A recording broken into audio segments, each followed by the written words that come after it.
What's going on, everyone, and welcome back to another Too Good for Theaters video. Today we're going to be breaking down the Patriots' 24-21 loss against the Buffalo Bills, so let's get right into it.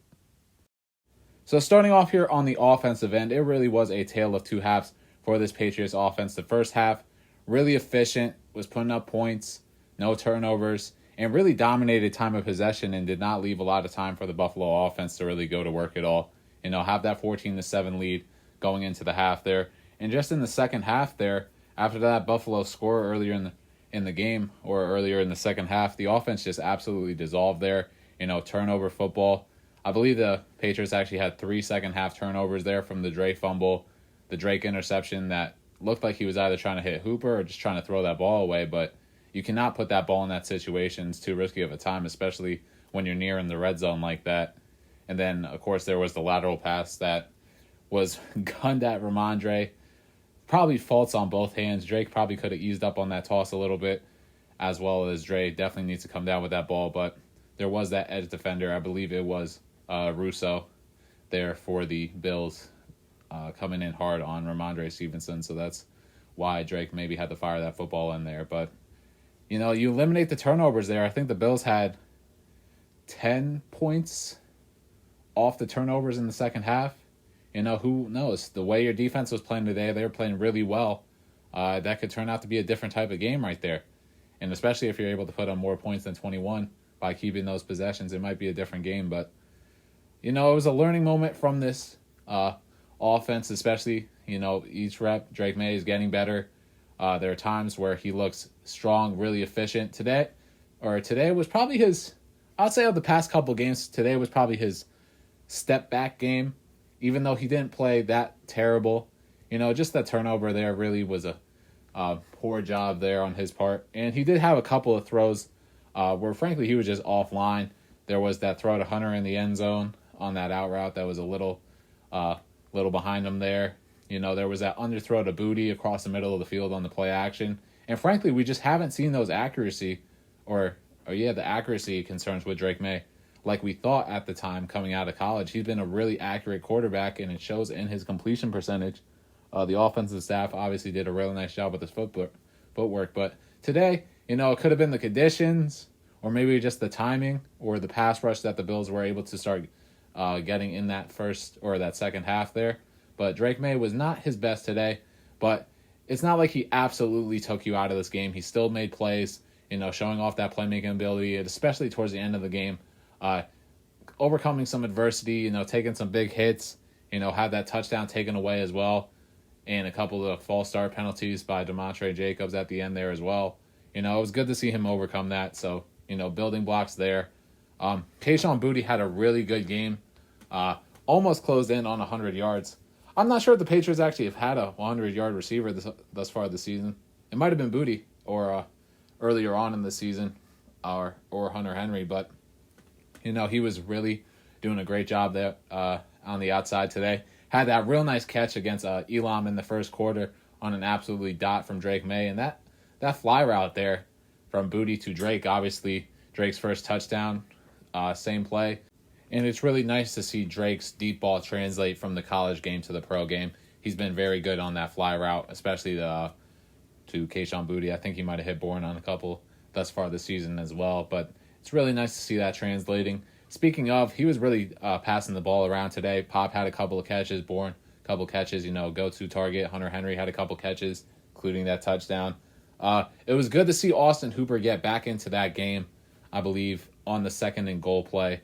Unfortunately, they did not convert. But after taking that big hit on that catch from Drake May, it was a good throw, but that's just one of those hospital passes that really puts your receiver in a harm's way there. It was good to see Austin Hooper get back into that game after making that nice catch there. But you even saw on Drake May's reaction, really knew that he kind of led Hooper into a tough situation there. So hats off to Austin Hooper there, coming down with that football and then going back into that game, showing how much of a warrior he is. And it's good to see him get back out on that field. So hopefully it's nothing serious. Which leads me into the Patriots rushing attack, where they were able to run the ball at times during this game, especially early on in this game during that first quarter. I think that right side where Demontre Jacobs and Michael Onwenu have done a real nice job these past 2 weeks of getting some pushback on the the exterior and the interior. And running behind that right side is certainly different from running behind that left side for the Patriots rushing offense. And, Ramondre Stevenson was able to punch in that early touchdown in this game, broke a tackle in the secondary, but huge push by the offensive line. Ben Brown, Michael Onwenu, as well as DeMontre Jacobs opened up a huge hole for him to really hit on that outside zone play, I believe it was there, or that stretch run. And, of course, Ramondre doing work in the second level. That's difficult to tackle him. A lot of guys in the secondary aren't able to bring him down with his missed tackle percentages this season. But at times as well, I think that the play calling did struggle in this game a little bit. Overall, from a play calling standpoint, I think Alex Van Pelt has done a really nice job this season, especially when he's been able to get the running game going. Play action seems a lot logical, or a lot more logical when you have the running game going. So at times he hasn't been able to utilize his entire playbook, but of late, the more his offensive line is getting the continuity together, we're seeing more creative formations as well as more creative runs, whether it's counters or stretch runs, bringing guys in motion and stuff like that. But he really has struggled in the short yardage play calling, and he has to understand that the interior of this offensive line really is going to struggle, especially on that left side. You got an undersized guard there in Layden Robinson. You got Ben Brown, who's only been there for around 9 weeks now. He was picked up for that Texans game. And, you just can't run the ball right up the middle. And honestly, I would just create a rule for Alex Van Pelt where, for himself, just keep the ball in Drake May's hands in those short yardage scenarios, whether it's a designed QB run, which I'll give Alex Van Pelt a little bit of credit. We did see more of those today, but just keep it in his hands, whether it's run or pass, QB sneak, QB draws, zone reads, just anything. Just keep the ball in your best offensive player's hands, and that is clearly Drake May. But other than that, the Patriots have to clean up the turnover issues, and we really haven't seen this team play their most complete game yet of the season. And I thought that with the encouraging first half, we might be able to see it today, and hopefully they could pull off a little bit of an upset against the Bills here, but unfortunately, the turnovers ended up costing them. Moving over to the defensive side of the ball, I thought that the defense did a pretty solid job today, especially with the offense not particularly helping them out. I know you're going to see 172 rushing yards on the game for the Bills, and frankly, at this stage, I'm just content with this Patriots defense is going to get run over. They have a ton of personnel issues on the side of the ball, including injuries, as well as just from a scheme standpoint, they just frankly don't have the bodies to really plug up the middle or the edge on this team like they did last season. Missing guys like Judon, as well as just injuries to Christian Barmore and Jawan Bentley, really hurts this run defense team. But I thought that the Patriots defense did a really nice job at limiting Josh Allen in this game. And it was clear from a defensive standpoint, whether it was through specific schemes, like keeping guys like Brandon Schooler in the game on the defensive side of the ball, or just honestly, maybe not even the absolute sack rate of this team, but just getting pressure on Josh Allen and moving him at times off his spot.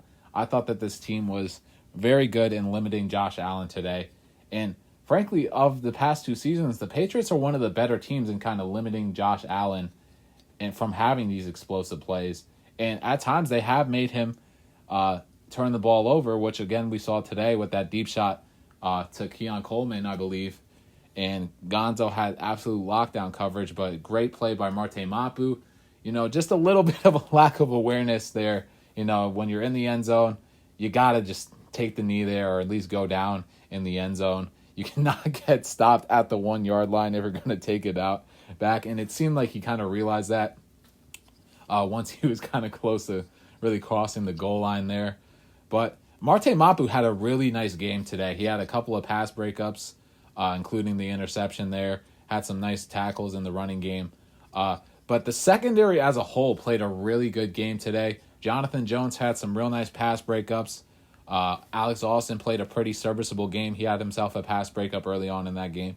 And then Gonzo just doing what Gonzo does, locking up Amari Cooper or Keon Coleman, whoever he's really asked to guard there. And of course, Josh Allen, being the MVP candidate that he is, made some plays, whether it was through the running game or the passing game there. But real nice job by the secondary on their coverage on the day. And a real nice job by DeMarcus Covington of mixing man and zone looks for Josh Allen, giving him a little bit of confusion there. And like I said before, this Patriots defense has been able to force Josh Allen into making some turnovers these past couple of seasons there. So that's an encouraging sign. And moving up to the front seven, like I said before, really struggled in the rushing game. But I do think that they were able to get some pressure on Josh Allen. I do think they only came away with 1 sack on the day, but they were doing a nice job of really kind of moving him out of the pocket while also keeping him contained in scenarios. And they really did a nice job of kind of forcing him off his spots, whether it was guys through the interior like Jeremiah Farms or guys like Yannick Ngakoue on the edge. Had himself a pretty solid night tonight. I saw him getting a ton of pressures on Josh Allen, or at least forcing a couple of step-ups. It was a good game from the front seven. Wasn't great, but compared to what it's been for most of the season with a lack of pressure, I'd say that the front seven did a pretty serviceable job. And I know there were times where this Buffalo offense certainly helped out the Patriots defense with penalties, but I do think that the Patriots did a much better job tonight of getting the Buffalo offense off the field in third down scenarios and not allowing them to convert on first downs there. And that's somewhere where this Patriots defense has struggled with at times this season. So hopefully that could be an encouraging sign moving forward for this defensive coaching staff, whether it's Gerard Mayo or DeMarcus Covington. Maybe they figure something out, and hopefully that's something that they can continue to really lock up here in the final 2 weeks of the season, with going up against this Bills team once again, as well as taking on a Chargers team. And it's going to be interesting to really see how they attack this Patriots defense. I'm sure we all know it's most likely going to be through the ground game with the Chargers, as well as Buffalo, just because of how poor this Patriots run defense has been. But I would say that the defense played a really good game today in Buffalo, and if it wasn't for the offense kind of setting up this Buffalo offense with some short yardage scenarios on the day, I would say that it's probably been one of the best defensive games that played by the Patriots so far this season.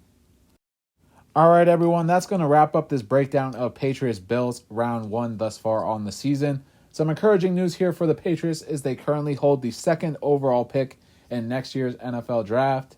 So not rooting for them to lose. I would like for them to get some wins under their belt, maybe get some momentum going into next season. But hell, if you're going to keep losing, get a better draft pick, I guess. That's encouraging, moving up in the draft order there.